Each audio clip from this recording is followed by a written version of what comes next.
Mr. Lowe, what's the state's position on sentencing? Your Honor, this case started life as attempted murder and, among other things, attempted robbery with a deadly weapon and a host of other charges. And then we end up with these few charges of battery with a deadly weapon, attempted robbery, and receiving, possessing, and holding stolen goods. And with all due respect, Your Honor, I've got to depart from the division's recommendation in this case. This is not a case for probation. In this case, it was a robbery. Mr. Oppenheim attempted a rip. He attempted to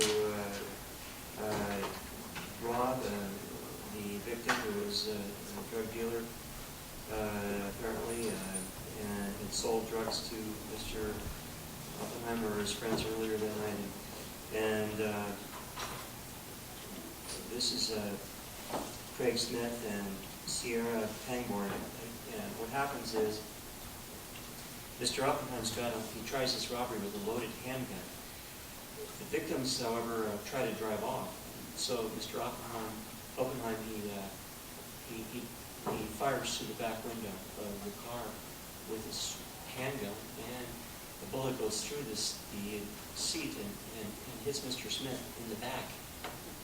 And made things worse, of course, not just for the robbery, but incredibly much more dangerous, not just for Mr.